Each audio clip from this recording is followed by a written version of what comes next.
நேயர்களுக்கு வணக்கங்கள். மற்றும் ஒரு வணக்கமோம் டிவி நிகழ்ச்சியின் வாயிலாக உங்கள் அனைவரையும் சந்திப்பதில் மகிழ்ச்சி.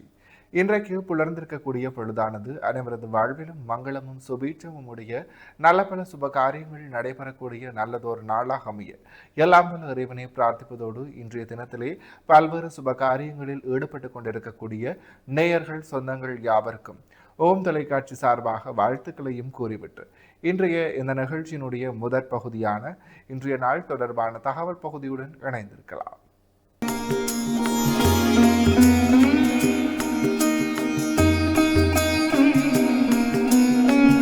இணைந்து கொண்டிருக்கின்றோம் வணக்கமோம் டிவியின் இன்றைய நாள் தொடர்பான தகவல் பகுதியுடன். இன்றைய நாளானது பங்குனி மாதம் புதன்கிழமை 11/3/2026 தமிழுக்கு விசுவாவசு வருடம் மாசி மாதம் 27ஆம் நாள். இன்றைய நாளினுடைய நல்ல நேரங்களாக இன்று காலை 9:30 மணி தொடக்கம் 10:30 மணி வரை, பின் மாலை 4:30 மணி தொடக்கம் 5:30 மணி வரை. அடுத்து ராகு காலமாக இன்று மதியம் 12 மணி தொடக்கம் 1:30 மணி வரை, மகண்டமாக இன்று காலை 7:30 மணி தொடக்கம் 9 மணி வரை. அடுத்து சூரிய உதயத்தை பார்க்கலாம். இன்று காலை 6:25க்கு இன்றைய நாளினுடைய சூரிய உதயம் இடம்பெற்றிருக்கின்றது. திதியாக இன்று அதிகாலை 2:02 வரை சப்தமி திதியும் பின்பு அஷ்டமி திதியும் நிலவுகிறது.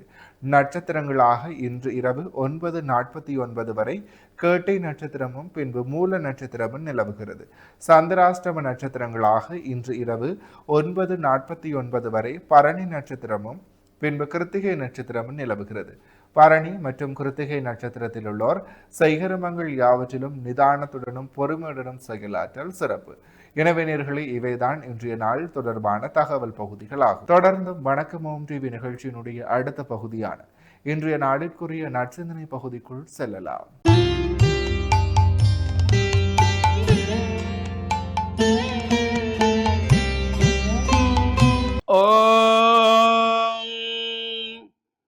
திருச்சிற்றம்பலம். பரமனை மதித்திடா பங்கையாசனன் ஒருதலை கிள்ளியே ஒளிந்தவானவன் குருதியும் அகந்தையும் கொண்டு தண்டமும் புரி தரு வடுகனை போற்றி செய்குவாம். ஓம் நமச்சிவாய. மேன்மைகள் சைவ நீதி விளங்குக உலகமெல்லாம். நோயற்ற வாழ்வே குறைவற்ற செல்வம்.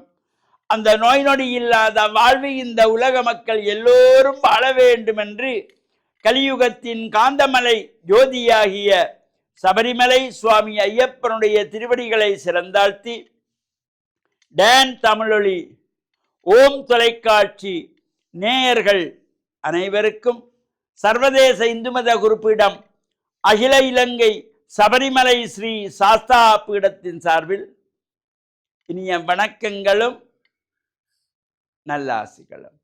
என்றும் மங்களகரமான விஸ்வாவசு வருஷம் மாசி மாதம் 27ஆம் நாள் 11/3/2026 புதன்கிழமை.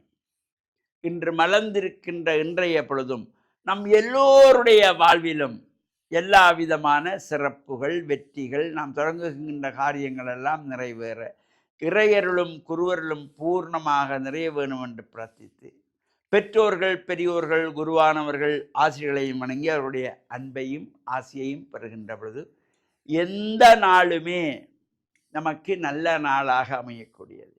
இன்று புத வாரம் என்கின்ற புதன்கிழமை. இந்த கிழமைகளுக்குள்ளே இந்த புதன்கிழமை போல ஒரு அபரிமிதமான சக்தி கொண்ட சிறந்த நாள் வேறு எதுவும் கிடையாது.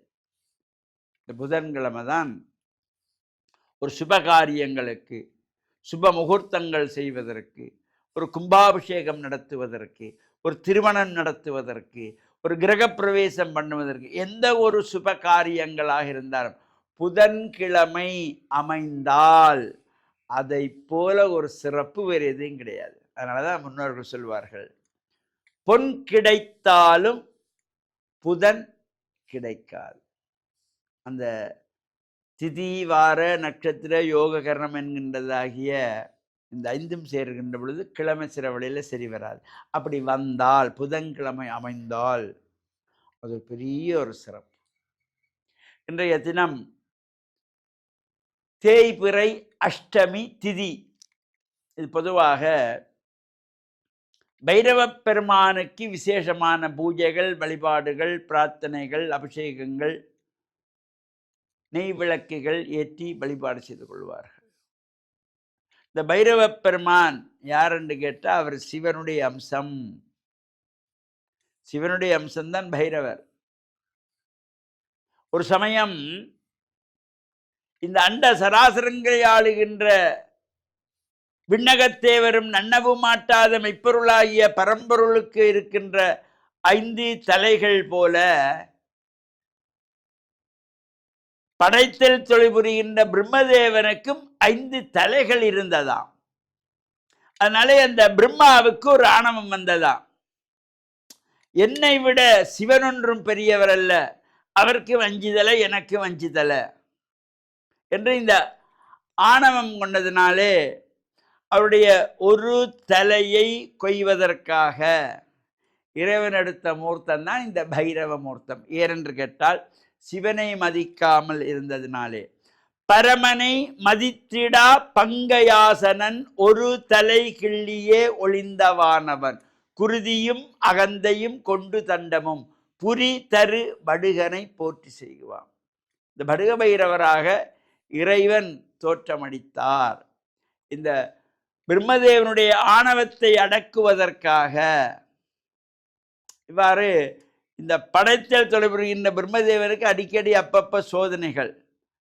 ஒரு சமயம் முருகப்பெருமாடத்திலிருந்து ஓமன்ற பிரணவத்துக்கு பொருள் சொல்லு என்று கேட்டு சிறையிலே அடைக்கப்பட்டவர். இவ்வாறு அந்த பிரம்மதேவன் ஆணவத்தை அடக்கிய மூர்த்தமாகிய இந்த பைரவ மூர்த்தத்திலே இந்த தேய்பிறை அஷ்டமியிலே யாரெல்லாம் பைரவ பெருமானுக்கு இளநீர் அபிஷேகம், தயிர் அபிஷேகம், அதே போல தேசிக்காயிலே பிரார்த்தனைகள், மாலை தொடுத்து போடுவது, நெய் தீபங்கள் ஏற்றுவது, இவையெல்லாம் செய்யப்படுகின்ற பொழுதும் அந்த தேய்பிறை அஷ்டமியிலே பைரவர் சன்னிதானத்திலே 3 தேசிக்காய் வைத்து பூஜை செய்யுங்கள். வழிபாடு செய்த பின்பு அதை கொண்டு வந்து வீட்டு வாசலிலே ஒன்றை போட்டு விடுங்கள். அதேபோல் சுவாமி தட்டிலே ஒன்றை வைத்து விடுங்கள். பணம் வைக்கிற, காசு வைக்கிற இடத்திலே அது மாதிரியாக இருக்கலாம், இல்லை திறந்து மூடுற ராட்சியாக இருக்கலாம், அதிலே ஒன்றை போட்டு வையுங்கள். இந்த திருஷ்டிகள் எல்லாம் நம்மை விட்டு விலகும். அல்லது நமக்கு வாசலில் போட முடியலையா, வசதி இல்லையா, ஒரு நூலிலே கட்டி வாசலிலே கட்டி விடுங்கள்.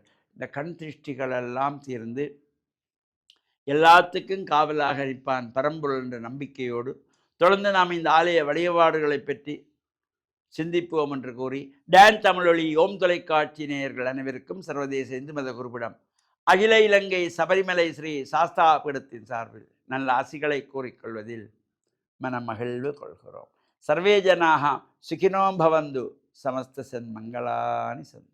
சுபம். இன்றைய நாளிற்குரிய நற்சிந்தனை பகுதியை சிறப்பான முறையில் வழங்கிய ஆன்மீக அருள் ஜோதி ஸ்ரீ ஐயப்பதாச சாம்பசிவ சிவாச்சாரியார் ஐயா அவர்களுக்கு நன்றிகள். தொடர்ந்தும் நிகழ்ச்சியிலே இன்றைய நாளிற்குரிய 12 ராசிகளுக்குமான ராசிபலன் பகுதியுடன் இணைந்திருக்கலாம்.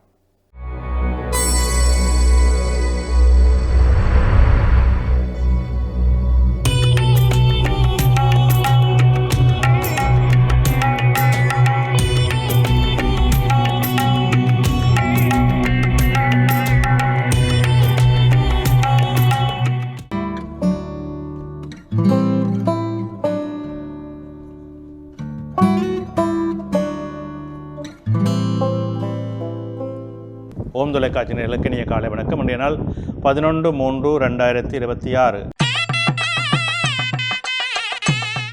மேடராசி, அஸ்வினி, பரணி, கார்த்திகை ஒன்று கொண்டவங்களுக்கு இன்றைய நாளிலே சற்று சிரமங்கள் இருக்கும், தடைகள் இருக்கும். எடுக்கின்ற முயற்சிகளை பொறுமையோடும் நிதானத்தோடும் செயல்பட வேண்டும். இடபராசி, கார்த்திகை 2, 3, 4, ரோகிணி, மிருகசீரிடம் 1, 2 கொண்டவங்களுக்கு இன்றைய நாளிலே அலைச்சல் நிலைகள் அதிகமாக இருக்கும். மனச்சஞ்சலங்களுக்கும் உடல் சோர்வு இருக்கும். நிதானம் தேவை. மிதுன ராசி மிருகத்திரிடம் 3-4, திருவாதிரை புனர்பூசம் 1-2-3 கொண்டவங்களுக்கு இதனாலே சற்று மந்த நிலைகள் இருக்கும், மனச்சஞ்சலங்கள் இருக்கும், தேவையற்ற வீண் செலவுகள் இருக்கும். நிதானத்தோடு செயல்பட வேண்டும். கடகராசி புனர்பூசம் 4, பூசம் ஆயில்யம் கொண்டவங்களுக்கு இன்றைய நாள் வெற்றி நாளாக அமைகின்றது.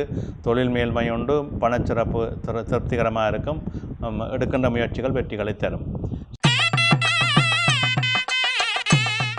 சிம்மராசி மகம் பூரம் உத்தரம் ஒன்று கொண்டவங்களுக்கு இன்றைய நாள் மேன்மையின் நன்மையின் தரும். எடுக்கின்ற முயற்சிகள் நல்ல வெற்றிகளை கொடுக்கும். தொழில் சார்ந்த முன்னேற்றம் சிறப்பாக இருக்கும். கன்னிராசி உத்தரம் 2, 3, 4, அத்தம் சித்திரை 1-2 கொண்டவங்களுக்கு இன்றைய நாள் நல்ல சிறப்பை தரும், மேன்மையை தரும். குலதெய்வ அனுகூலம் உண்டு. தொழில் முன்னேற்றம் சிறப்பாக இருக்கும். துலாம் ராசி சித்திரை 3-4, சுபாரி விசாகம் 1-2-3 கொண்டவங்களுக்கு இன்றைய நாளை சற்று மந்த நிலை இருக்கும், உடல் சோர்வு இருக்கும், மனச்சஞ்சலம் இருக்கும். நிதானம் தேவை. விருச்சிக ராசி விசாகம் 4, அனுசம் கேட்டை கொண்டவங்களுக்கு இன்றைய நாள் மேன்மையும் நன்மையும் தரும். தொழில் முன்னேற்றம் உண்டு, பணவரவு உண்டு, மன மகிழ்வான நிகழ்வுகள் அமையும். தனுசு ராசி மூலம் பூராடம் உத்திராடம் 1 கொண்டவங்களுக்கு இன்றைய நாளிலே சற்று அலைச்சல்கள் இருக்கும், காரியத்தடைகள் இருக்கும். எடுக்கின்ற முயற்சிகளை பொறுமையோடும் நிதானத்தோடும் செயல்பட வேண்டும். மகர ராசி உத்திராடம் 2, 3, 4, திருவோணம் அவிட்டம் 1-2 கொண்டவங்களுக்கு இன்றைய நாளிலே சற்று அலைச்சல்கள் இருக்கும், சஞ்சலங்கள் இருக்கும், காரியத்தடைகள் இருக்கும். நிதானம் தேவை. கும்பராசி அவிட்டம் 3, 4, சதயம் பூரட்டாதி 1-2-3 கொண்டவங்களுக்கு இன்றைய நாள் நன்மையும் அனுகூலமும் தரும். தொழில் முன்னேற்றம் உண்டு, பணவரவு உண்டு. மீனராசி புரட்டாதி 4, உத்திரட்டாதி ரேவதி கொண்டவங்களுக்கு இன்றைய நாளே சற்று அலைச்சல் இருக்கும், தடைகள் இருக்கும், காரியங்களில் ஈடுபடுகளுக்கும் நிதானத்தோடு செயல்பட வேண்டும்.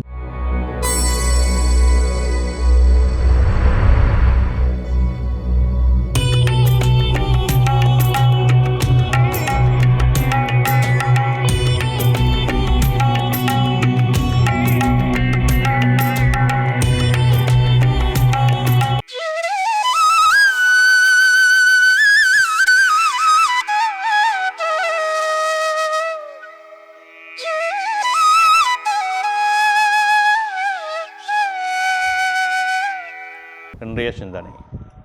பொதுவாக நான் என்கின்ற எண்ணம் நமக்குள்ளே அதிகமாக உண்டு. இந்த காரியம் நான் இல்லாவிட்டால் நடக்காது, இந்த வைபவம் என்னால் தான் நடைபெற்றது, இந்த நிகழ்வுக்கு நான் தான் முக்கிய காரணம். இந்த நான் என்கின்ற எண்ணம்தான் நமக்கு பிரச்சனைகளை அதிகமாக தருகின்றது. உண்மையிலேயே இறைவன் தந்த அந்த அற்புதமான அந்த மனித பிறப்பிலே ஒவ்வொரு மனிதனுக்குள்ளும் ஒவ்வொரு திறமையை இறைவன் கொடுத்திருக்கின்றான், ஆளுமையை கொடுத்திருக்கின்றான், அறிவை கொடுத்திருக்கின்றான், சாதுரியத்தை கொடுத்திருக்கின்றான், சாணக்கியத்தை கொடுத்திருக்கின்றான். அது ஒவ்வொரு மனிதனுக்கும் விரிவடைந்து அவரவருக்கு ஏற்றவாறு அது செயல்பட்டு கொண்டிருக்கின்றது. எனவே ஒரு காரியம் நடைபெறுகின்ற பொழுது ஒரு பொழுதும் அது நம்மால் தான் நடைபெறுகின்றது நாம் நினைக்கக்கூடாது. ஒரு திருவருள் சக்தி, ஒரு திருவருள் நமக்கு கிடைக்கின்றது. இந்த காரியத்தை இப்படி செய்ய வேண்டும் என்ற ஒரு அனுகூலம் நமக்கு அமைகின்றது. அப்படி அமைகின்ற பொழுது தன்னந்தனியாக நம்மால் ஒரு பெரிய காரியத்தை செய்து முடிக்க முடியாது. பக்கபலமாக, துணையாக, தூண்டுதலாக என்று பலருடைய ஒத்துழைப்பு அதற்கு இருக்கும். நாங்கள் ஒரு விடயத்தை தலைமைத்துவமாக எடுத்து நடத்தினாலும், தலைமைத்துவம் என்ற பெயர்தான் எங்களுக்கு இருந்தாலும், அந்த நிகழ்வை நடத்துவதற்கு பலர் உந்து சக்திகளாக நம்மை சூழ்ந்து இயங்கிக் கொண்டிருப்பார்கள். எனவே அந்த நான் என்ற எண்ணத்தை நாம் தவிர்க்க வேண்டும். நான் என்பது நமக்கு உகந்ததல்ல, நாம் என்பதே நமக்கு உகந்தது. ஒவ்வொரு விடயத்திலும் நாம் என்று இருக்க வேண்டும். குடும்பத் தலைவனாக நான் என்று இருக்காமல் எங்கள் குடும்பம், இது நாம் எங்களுடைய அனைவரும் சேர்ந்த குடும்பம் என்கின்ற பொழுதுதான் அந்த குடும்பத்திலும் ஒரு மகிழ்வும் தெளிவும் நிறைவும் வரும். ஒரு சமூக விடயத்திலும் சரி, ஒரு சொந்த விடயத்திலும் சரி, பொறுப்புணர்வோடு நாங்கள் நடந்து கொண்டிருக்கின்ற பொழுது அந்த எங்களுடைய செயல்பாட்டுக்கு பலர் உந்து சக்திகளாக, பலர் பக்கபலமாக இருக்கின்றார்கள் என்பதை நாங்கள் எப்பொழுதுமே நினைந்து கொள்ள வேண்டும்.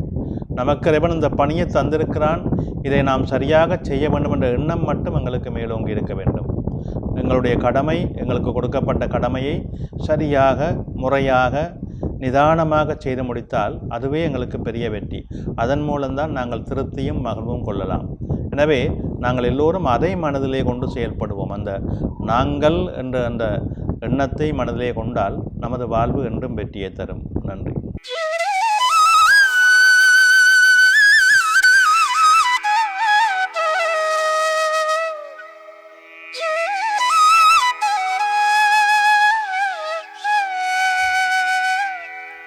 இன்றைய நாளுக்குரிய ராசி பலன் பகுதியை சிறப்பான முறையில் 12 ராசிகளுக்குமான பொது பலன்களை வழங்கி ஸ்ரீ ராமதேவ லோகேஸ்வர குருக்கள் ஐயா அவர்களுக்கு மனம் கனிந்த நன்றிகள். தொடர்ந்தும் நிகழ்ச்சியிலே இன்றைய நாளுக்குரிய திருக்குறளும் பொருளும் பகுதியுடன் இணைந்திருக்கலாம்.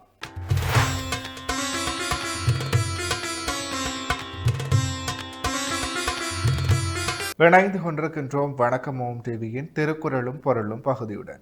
அந்த வகையிலே இன்றைய நாளினுடைய குறளும் பொருளுமாக அன்பிலார் எல்லாம் தமக்குரியர் அன்புடையார் என்பும் உரியர் பிறர்க்கு.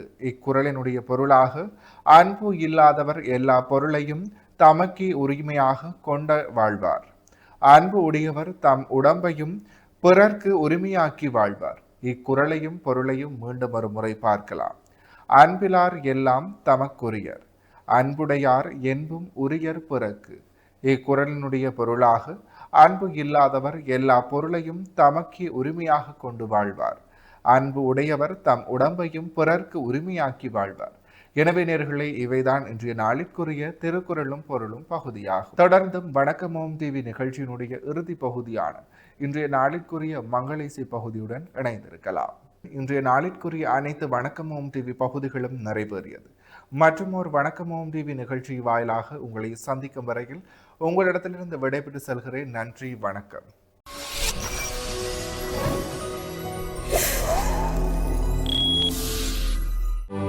யாடியா T5L மகிழ்ச்சி நிறைந்த நீண்ட பயணத்திற்கு